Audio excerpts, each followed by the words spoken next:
അങ്ങനെ നമ്മുടെ പുതിയ കോച്ച് വന്നിരിക്കുന്നത് ഡേവിഡ് കാട്ടാള എന്നാണ് കോച്ചിൻ്റെ പേര്. സ്പാനിഷ് കോച്ചാണ്. എല്ലാവരും വിചാരിച്ചിരുന്ന ISL എക്സ്പീരിയൻസ് ഉള്ള ഒരു കോച്ചിനെ നമ്മൾ സൈൻ ചെയ്ത് കൊണ്ടുവരുന്നതാണ്. അതേ റിസ്ക്കിനൊന്നും നിൽക്കില്ല, കാരണം ഫാൻസൊക്കെ നല്ല പ്രൊട്ടസ്റ്റും കാര്യത്തിലേക്കാണ്.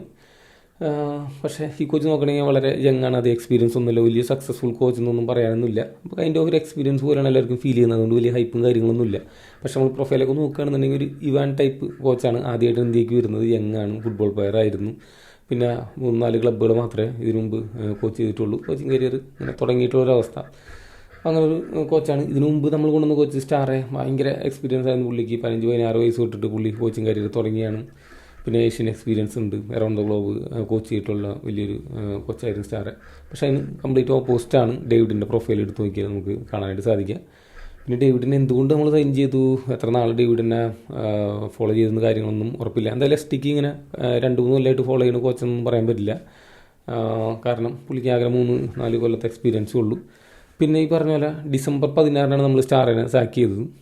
ഡേവിഡിൻ്റെ ലാസ്റ്റ് കളി 4th ഡിവിഷൻ സി സബാഡൽ എന്നുള്ള ക്ലബിന് വേണ്ടിയായിരുന്നു. അത് January 12 ആയിരുന്നു. പിന്നെ പുള്ളിനെ സാക്ക് ചെയ്യാണ് ചെയ്യുന്നത്. അപ്പോൾ അതിൻ്റെ വീഡിയോസൊക്കെ നിങ്ങൾ കണ്ടിട്ടുണ്ടാവും. എന്തോ പ്രശ്നം പുള്ളിയോട് ഉണ്ടായിരുന്നു. എല്ലാവരും വിചാരിച്ചിരിക്കുന്നത് പുള്ളി അവിടെ ഒഫീഷ്യൽസ് ആയിട്ട് തല്ലുപിടിച്ചിട്ട് ഇറങ്ങിപ്പോകണമാണ്. പക്ഷേ ഫാൻസ് പുള്ളിനെ എന്തോ പറഞ്ഞിട്ട്, അപ്പോൾ പുള്ളി ഫാൻസിനെ തെറി പറഞ്ഞിട്ട് പോകുന്ന രംഗമാണ് നമ്മൾ കാണുന്നത്. അപ്പോൾ അങ്ങനത്തെ ഒരു സിറ്റുവേഷനിൽ January 12 തൊട്ട് പുള്ളി ഫ്രീ ആയിരുന്നു. ഞാൻ പറയാൻ ഉദ്ദേശിച്ചതിന് വേണമെന്നുണ്ടെങ്കിൽ നേരത്തെ ഈ കോച്ചിനെ നമുക്ക് കൊണ്ടുവരായിരുന്നു. ജനുവരി വിൻഡോയിൽ എന്തായാലും നമ്മൾ കോയഫിനൊക്കെ റിലീസ് ചെയ്തിട്ടുണ്ടായിരുന്നു. പുള്ളിക്ക് പറ്റിയൊരു സൈനിങ് അറ്റ്ലീസ്റ്റ് നടത്തിയിട്ട് ടീം സെറ്റായിട്ട് സൂപ്പർ കപ്പിനൊക്കെ നല്ല രീതിയിൽ നമുക്ക് അപ്രോച്ച് ചെയ്യാനായിട്ട് പറ്റുമായിരുന്നു. പക്ഷേ അങ്ങനെയൊന്നും സംഭവിച്ചില്ല. ഇപ്പോഴാണ് കോച്ച് വരുന്നത്. ഇപ്പോൾ സൂപ്പർ കപ്പിലും മുമ്പും പുള്ളിക്ക് ടീം സെറ്റാക്കി കൊണ്ടുവരാൻ പറ്റുന്ന എനിക്ക് തോന്നുന്നില്ല. പ്ലേയേഴ്സിനൊക്കെ അറിയുക എന്നുള്ള കാര്യങ്ങൾ മാത്രമേ ഇപ്പോൾ നടക്കുകയുള്ളൂ. അപ്പോൾ ഇതൊക്കെയാണ് പുള്ളിയുടെ പ്രൊഫൈലും കാര്യങ്ങളും ഒക്കെ പറയാനായിട്ടുള്ളത്.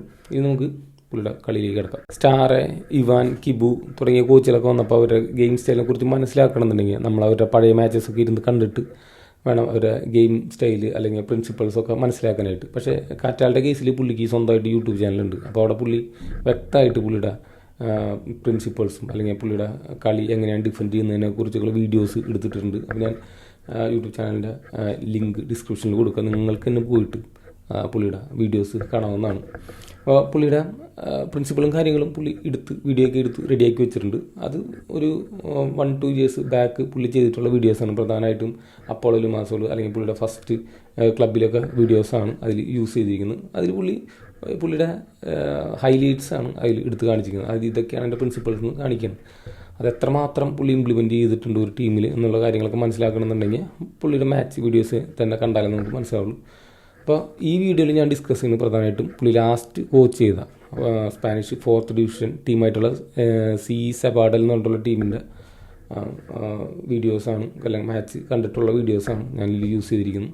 അപ്പോൾ ആ കളിയിൽ കാണുമ്പോൾ എനിക്ക് മനസ്സിലാക്കാൻ പറ്റിയ കുറച്ച് കാര്യങ്ങൾ കണ്ടിട്ടുണ്ടെങ്കിൽ പുള്ളി പലരും പറയുന്ന പോലെ പൊസിഷൻ ബേസ്ഡ്, അത് സ്പാനിഷാണ്, ബാർസലോണയാണ്, അപ്പോൾ പൊസിഷൻ ബേസ്ഡ് ഫുട്ബോൾ ആയിരിക്കും എന്നുള്ളൊരു പ്രതീക്ഷയുണ്ട്. പക്ഷേ പൊസിഷൻ ബേസ്ഡ് ഒരു ഫിലോസഫി ബിലീവ് ചെയ്യുന്ന ഒരു കോച്ചല്ല. പക്ഷേ ബിൽഡിങ് ഫ്രം ബാക്ക് കാര്യങ്ങളൊക്കെ പുള്ളി യൂസ് ചെയ്യാറുണ്ട്. അത് അതിൻ്റേതായ കാര്യങ്ങളുണ്ട് എന്തിനാണ് യൂസ് ചെയ്യുന്നുള്ളത്. അപ്പോൾ ആ ഒരു കാര്യങ്ങളൊക്കെ നമുക്ക് വീഡിയോയിൽ ഡിസ്കസ് ചെയ്യാം. പക്ഷേ ഒരു ഓൾ ടുഗദർ നമ്മൾ നോക്കുകയാണെന്നുണ്ടെങ്കിൽ പല കാര്യങ്ങളും എനിക്ക് ഇവാനായിട്ട് സിമിലാരിറ്റി തോന്നി പുള്ളിയുടെ കളിയിൽ.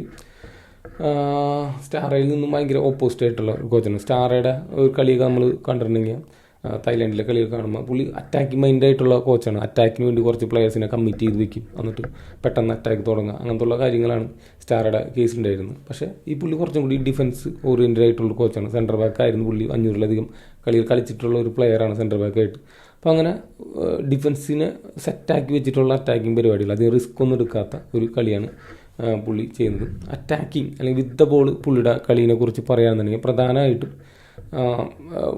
കയ്യിൽ ബോൾ കിട്ടുന്ന സമയത്ത് പുള്ളി പിച്ചിൻ്റെ മാക്സിമം വിഡ്ത്തും അല്ലെങ്കിൽ അതിൻ്റെ ലെങ്ത്തും യൂസ് ചെയ്തിട്ട് ഓപ്പോസിഷനെ പരമാവധി സ്പ്രെഡ് ചെയ്തിട്ട് സ്പേസസ് ഉണ്ടാക്കിയിട്ട് ആ സ്പേസസ് നമ്മുടെ ടീമിലെ പ്ലെയേഴ്സ് കൊണ്ട് ഒക്യുപ്പൈ ചെയ്തിട്ട് അവിടെ ബോൾ എത്തിക്കുക, അല്ലെങ്കിൽ ഫൈനലത്തായിട്ട് ബോൾ എത്തിച്ചിട്ട് അവിടെ നിന്ന് കളിക്കുക എന്നുള്ളൊരു രീതിയിൽ ഉള്ളൊരു കളിയാണ്.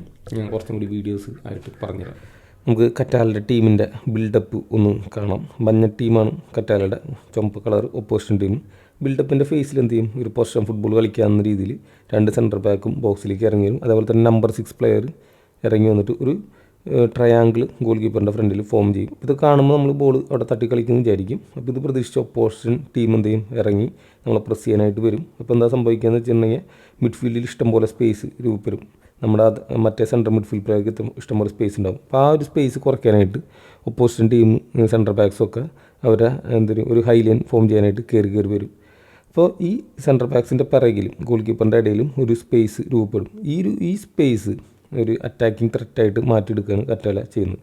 ഇങ്ങനെ ഒരു സ്പേസ് രൂപപ്പെട്ട് കഴിഞ്ഞാൽ അവിടേക്കൊരു ലോങ് ബോൾ, ആ സ്പേസിലേക്കാണ് പ്ലെയറിലേക്കല്ല കൊടുക്കുന്നത്, സ്പേസിലേക്കൊരു ലോങ് ബോൾ കൊടുക്കുക. എന്നിട്ട് അവിടെ നിന്ന് അറ്റാക്ക് ബിൽഡ് ചെയ്യുക. അപ്പോൾ അതിനനുസരിച്ച് ബാക്കി പ്ലെയേഴ്സ് ബോക്സിലേക്ക് ഓടി വരും. നമ്മുടെ സെൻട്രൽ മിഡ്ഫീൽഡ് പ്ലെയർ, വിങ്ങർ എല്ലാവരും ഓടി വരും. പിന്നെ അവിടെ നിന്നൊരു അറ്റാക്ക് ക്രിയേറ്റ് ചെയ്യാൻ ശ്രമിക്കും. നമുക്ക് പുള്ളിയുടെ ടീമിൻ്റെ മാച്ചിലൊരു എക്സാമ്പിൾ കാണാം.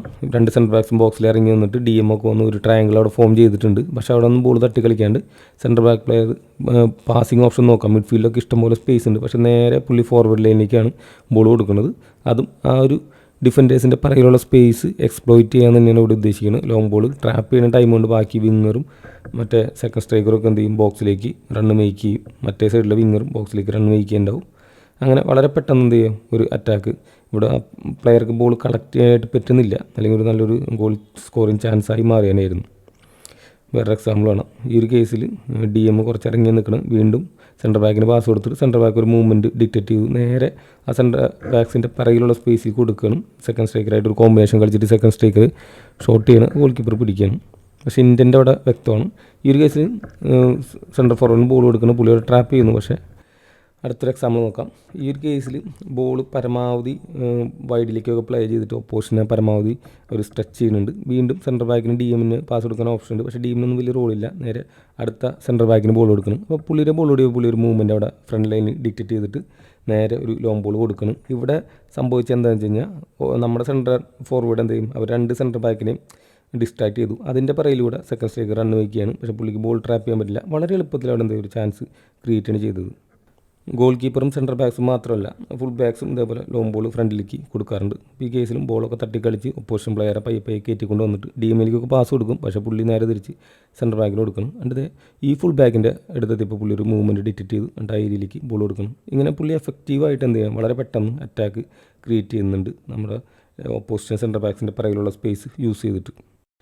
അടുത്തൊരു ടെക്നിക്ക് ഡേവിഡ് യൂസ് ചെയ്യുന്നത് നമ്മുടെ പഴയ ഡേവിഡിൻ്റെ ഒരു ടെക്നിക്കാണ്. Chip the ball to strikers just and build from there, CBSE നമ്മൾ പറയും. ഇപ്പോൾ ഈ കേസിൽ നേരത്തെ കണ്ടത് സ്ട്രൈക്കറിൻ്റെ പിറകിലേക്കാണ് ബോൾ കൊടുത്തിരുന്നത്. ഇതിപ്പോൾ സ്ട്രൈക്കറിൻ്റെ ഫ്രണ്ടിലേക്ക് ബോൾ കൊടുക്കുക, എന്നിട്ട് സെക്കൻഡ് ബോൾ നമ്മൾ വിൻ ചെയ്യാനായിട്ട് ശ്രമിക്കുക, അതിനുവേണ്ടി ഫൈറ്റ് ചെയ്യുക. അതാണ് ഈ കറ്റാലയുടെ ടീമിൻ്റെ ഒരു പ്രത്യേകത. സെക്കൻഡ് ബോൾ വിൻ ചെയ്യണം, ഡുവലൊക്കെ വിൻ ചെയ്യാനായിട്ട് നമ്മൾ ശ്രമിക്കണം. വീണ്ടും വേറെ എക്സാമ്പിൾ കാണാം. ബിൽഡപ്പൊക്കെ കാണുമ്പോഴേക്കും നമ്മൾ പാസ്സൊക്കെ ചെയ്ത് ഷോർട്ട് പാസ്സൊക്കെ ചെയ്ത് ബിൽഡപ്പ് ചെയ്യുന്നു. ഇതിപ്പോൾ ഇവിടെ ഒപ്പോസിഷൻ പ്ലെയർ നമ്മുടെ DMനെ കെട്ടിപ്പിടിച്ച് നിൽപ്പുണ്ട്. അവിടേക്കൊന്നും ബോൾ വരാൻ പോകുന്നില്ല, യാതൊരു കാര്യമില്ല. അവിടെ നിന്നിട്ട് ഗോൾ കീപ്പർ നേരെ തൂക്കി എറിയണം. അപ്പോൾ സ്ട്രൈക്കറിന് വേണ്ടി ശ്രമിക്കുകയാണ്. ഒപ്പോസിഷൻ പ്ലെയറിനോട് ബോൾ കിട്ടിയത്, ബട്ട് സ്റ്റിൽ നമ്മുടെ പ്ലെയേഴ്സിൻ്റെ ഒരു ഇൻറ്റൻറ്റ് കാണാം. അവിടെ ബോൾ വിൻ ചെയ്യുക, അവിടെ നമുക്ക് ബോൾ ആൻറ്റിസിപ്പേറ്റ് ചെയ്തിട്ട് വിൻ ചെയ്യുക എന്നുള്ളൊരു പരിപാടിയാണ്. വീണ്ടും ഗോൾ കീപ്പർ സ്ലിപ്പായി പോയി, പക്ഷേ പുള്ളി തൂക്കി അടിക്കണം. വീണ്ടും നമ്മുടെ പ്ലെയർക്ക് കിട്ടുന്നില്ല, ബട്ട് സ്റ്റിൽ നമ്മുടെ പ്ലെയേഴ്സ് ആ സെക്കൻഡ് ബോൾ വിൻ ചെയ്യുന്നു നോക്കാം. പക്ഷെ അത് അവരുടെ പ്ലെയർക്ക് തന്നെ കിട്ടണം. പക്ഷേ ഇന്ത്യൻ്റെ അവിടെ ഭയങ്കര ക്ലിയറാണ്. പൊസിഷൻ ഫുട്ബോൾ പുള്ളി കളിക്കുന്നില്ല എന്നുള്ളതിന് വീണ്ടും കുറച്ച് തെളിവുകൾ നമുക്ക് കാണാനായിട്ട് പറ്റും. പുള്ളിയുടെ ടീം ഒരു നോൺസെൻസ് ഡിഫൻസ് കളിക്കുന്ന ഒരു ടീമാണ്. അതായത് റിസ്ക് എടുക്കില്ല ഒരു ഡിഫൻസ്. ഇപ്പോൾ ഈ സെൻട്രൽ ബാക്കിന് വേണമെന്നുണ്ടെങ്കിൽ ഗോൾ കീപ്പർക്ക് പാസ് കൊടുക്കാം, പക്ഷേ പുള്ളി ഒരു റിസ്ക് കൊടുക്കുന്നില്ല. ഇത്രയും സ്പേസിൽ നിന്ന് പുള്ളി നൈസായിട്ട് എന്ത് ചെയ്യാം, ബോൾ ഡയഗണലായിട്ട് ക്ലിയർ ചെയ്യണം, സൈഡിലേക്കാണ് പുള്ളി ക്ലിയർ ചെയ്യുന്നത്. അതായത് സെൻറ്ററിൽ ബോൾ നമ്മൾ ലൂസ് ചെയ്യാനായിട്ട് പാടില്ല. ഇപ്പോൾ ഈ സെൻട്രൽ ബാക്കിന് വേണമെന്നുണ്ടെങ്കിൽ ഫുൾ ബാക്കിന് പാസ് കൊടുക്കുക, പക്ഷേ ആ ഒരു റിസ്ക് കൊടുക്കാൻ പോലും അവർ താല്പര്യപ്പെടുന്നില്ല, നേരെ ബോൾ ക്ലിയർ ചെയ്ത് കളയാണ് ചെയ്യുന്നത്. അത് മിസ്റ്റേക്കുകൾ കുറയ്ക്കുക, ഡിഫൻസീവ് എറർ കുറയ്ക്കുക എന്നുള്ളൊരു പരിപാടിയാണെന്ന് തോന്നുന്നു. ഇപ്പോൾ ഈ കേസിൽ 2 പാസിംഗ് ഓപ്ഷൻ ഫ്രണ്ടിലുണ്ട്. ടിക്കറ്റൊക്കെ കളിച്ച് സിമ്പിളായിട്ട് പൊസിഷൻ കീപ്പ് ചെയ്യുക, പക്ഷേ റിസ്ക് എടുക്കുന്നില്ല, നേരെ ലോങ് ബോൾ അടിച്ച് കളയാണ് ചെയ്യുന്നത്. ഇപ്പോൾ ഈ കേസിൽ ഗോൾ കീപ്പർക്കും വേണമെങ്കിൽ ബോൾ എന്ത് ചെയ്യുക, ഹോൾഡ് ചെയ്തിട്ട് വേണമെങ്കിൽ പാസ്സൊക്കെ കൊടുക്കാം, പക്ഷെ അതൊന്നും എടുക്കാതെ പുള്ളി എന്ത് ചെയ്യുക, നേരെ സെൻറ്ററിലേക്ക് ക്ലിയർ ചെയ്ത് കളയും ചെയ്യുന്നത്. ഇപ്പോൾ ഇത്രയും ഈ വീഡിയോയിൽ പറയുന്നുള്ളൂ. അപ്പോൾ നിങ്ങളുടെ ഫ്രണ്ട്സ് ആരെങ്കിലും സ്പാനിഷ് കോച്ചാണ്, ബാർസലോണ എന്നാണ്, ടിക്കറ്റൊക്കെയാണ് നമ്മൾ കളിക്കാൻ പോകണമെന്നൊക്കെ പ്രതീക്ഷിച്ചിരിക്കുന്നുണ്ടെങ്കിൽ ആ പറഞ്ഞവനെ ഇങ്ങോട്ട് വിളിച്ചോണ്ടാ